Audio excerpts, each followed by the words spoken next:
26 লক্ষ ভারতীয় বাংলাদেশে এখানে কাজ করতে আসছে, তাদের ব্যাপারটা কি? আপনারা কি এরকম এই সরকারে আসার পরে তাদের একটা অডিট পেয়েছে যে তাদের কত অংশ আসলে নামে কাজ করছে, কত অংশ বেনামে কাজ করছে, তারা টাকা কিভাবে পাঠাচ্ছেন বা তারা কিভাবে টাকা রোজগার করছেন বা কিভাবে চাকরি করছেন, সেই ব্যাপারটা কি একটু দেখা সম্ভব হয়েছে?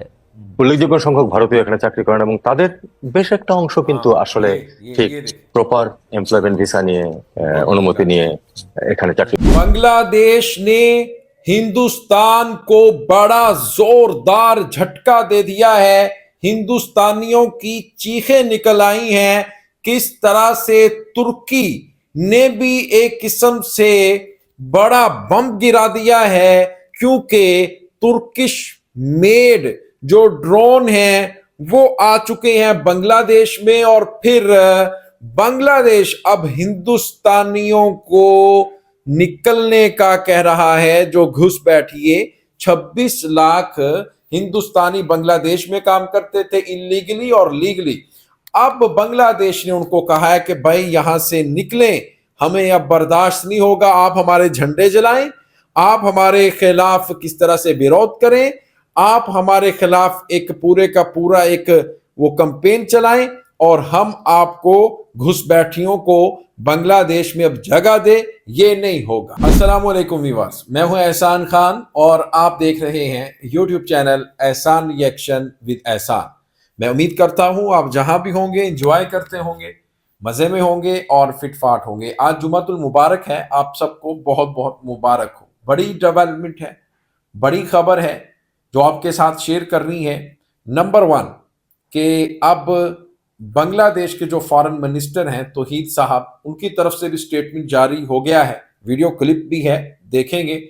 उन्होंने कह दिया है साफ साफ हिंदुस्तान को, भाई आप हमारे झंडे जलाएं, आप हमारे फ्लैग को आग लगाएं, हमारे जो डिप्टी हाई कमीशन के ऑफिस में घुसें, तोड़ फोड़ करें, हमला करें त्रिपुरा में, अगरतला और कलकत्ता में, और फिर उसके बाद जो प्रोफेसर यूनुस हैं उनके मुजस्मे को आप जलाएं, बेहुरमती करें, और हम सब देखते रहें। ऐसा नहीं होगा, बल्कि उसके जवाब में अब जो इलीगली और लीगली, पहले तो ये था इलीगलियों को, जितने भी इलीगली हिंदुस्तानी घुसपैठिए 26 लाख बांग्लादेश में काम करते थे, उनको नोटिस जारी कर दिया था, भाई यहां से निकलो, क्योंकि शेख हसीना ने उन्हें कॉन्ट्रैक्ट बेस पर लाकर बांग्लादेश के बड़े बड़े जो इंस्टीट्यूशंस हैं उनके बड़े डेजिग्नेशन पर उनको बिठाया हुआ था। लेकिन जैसे ही अब ये क्लैश, ये कॉन्फ्लिक्ट बढ़ा है, बांग्लादेश ने वो टिट फॉर टैट वाली पॉलिसी पर अमल करना शुरू कर दिया है। बांग्लादेश की हुकूमत ने कहा है कि भाई निकलो यहां से 26 लाख। 5वां बड़ा मुल्क है हिंदुस्तानियों के लिए बांग्लादेश, जहां से वो रेमिटेंस जनरेट करते हैं। खुद हिसाब लगाइएगा भाई। अब कहा है भाई चाहे आप लीगल हैं चाहे आप इलीगली हैं, तो अब आपको वापस जाना पड़ेगा हिंदुस्तान में। तो अब जो हिंदुस्तान की चीखें हैं वो और ज्यादा बढ़ेंगी। वो तो पहले ही चीखें मार रहा है, हमारे साथ वीजे पर पाबंदी है, पाकिस्तान के साथ वीजे पर नरमी है, यानी पाकिस्तान से जो वीजा क्लियरनेस, एक सिक्योरिटी क्लियरनेस होती है वीजे के ऊपर, वो खत्म कर दी है, और त्रिपुरा में वीजा ऑफिस बंद कर दिया गया। इसलिए इनको आग लग रही है इनके सीने पर। और दूसरी जो बड़ी खबर है वो ये है कि जो ड्रोन हैं तुर्किश मेड, वो अब बांग्लादेश में आ चुके हैं।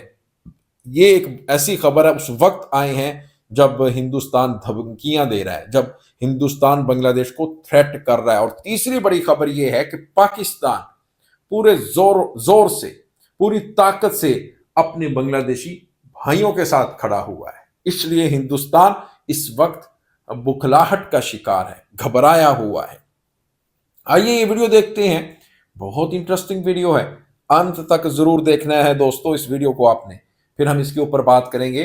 3, 2, 1 एंड क्यू। লক্ষ ভারতীয় বাংলাদেশে এখানে কাজ করতে আসছে, তাদের ব্যাপারটা কি? আপনারা কি এরকম এই সরকারে আসার পরে তাদের একটা অডিট পেয়েছে যে তাদের কত অংশ আসলে নামে কাজ করছে, কত অংশ বেনামে কাজ করছে, তারা টাকা কিভাবে পাঠাচ্ছেন বা তারা কিভাবে টাকা রোজগার করছেন বা কিভাবে চাকরি করছেন, সেই ব্যাপারটা কি একটু দেখা সম্ভব হয়েছে?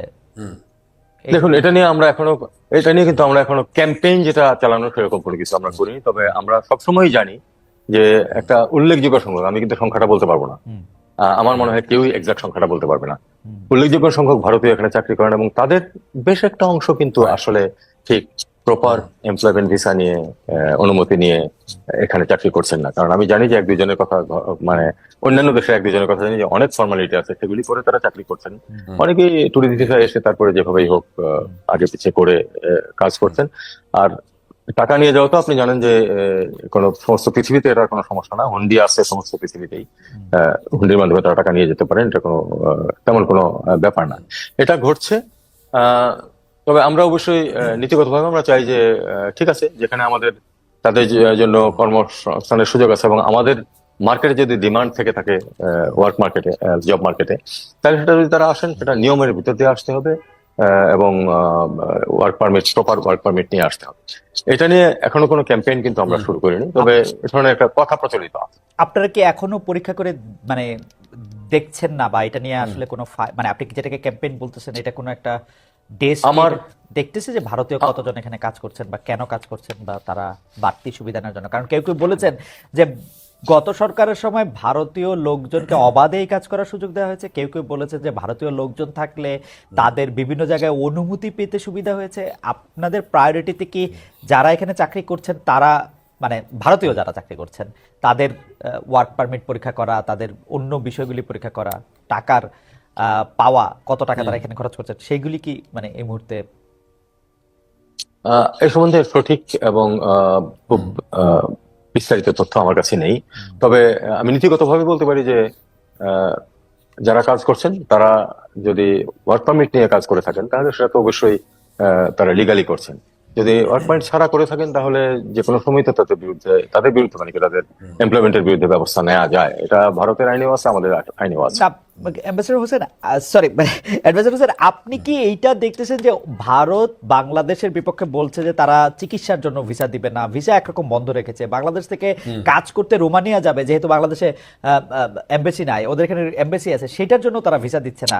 আমাদের এখানে তারা কাজ করতেছে বা কাজ করতেছে না, কি প্রয়োজনে কাজ করতেছে, সেইটা কি আমাদের এই মুহূর্তেই দেখা উচিত না? বাংলাদেশে এতজন মানে কি বলে জানি শিক্ষিত বেকার আছে, আমরা এই নির্বাচনের আগে বা এই 5 আগস্টের আগে এটা আমরা অসংখ্যবার শুনেছি যে এরকম একটা পরিস্থিতির মধ্যে দিয়ে আমরা যাচ্ছি। আমরা এটাও শুনেছি যে ভারত যে রেমিটেন্স ভারতে নিয়ে আসে তার মধ্যে একটা বড় অংশ বাংলাদেশ থেকে নেয়।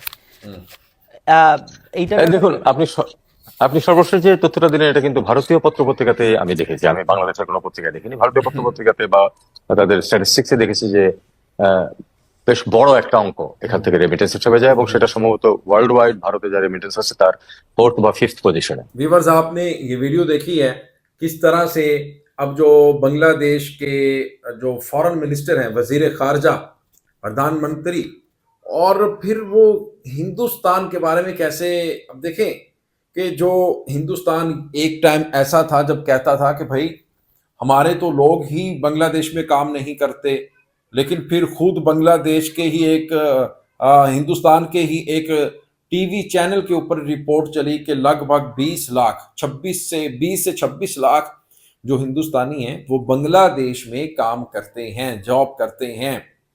और फिर इनका भांडा फूट गया, सारी की सारी जो हकीकत थी ना वो सामने आ गई।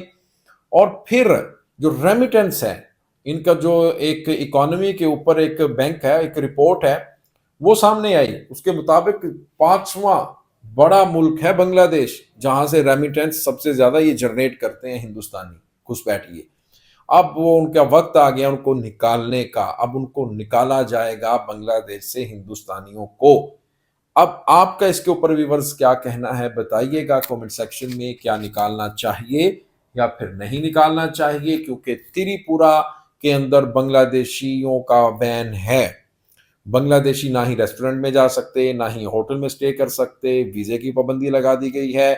तो अब बांग्लादेश की तरफ भी भी अच्छा फैसला ये सामने आया है। मिलेंगे आपसे नेक्स्ट वीडियो में, तब तक के लिए अल्लाह हाफिज।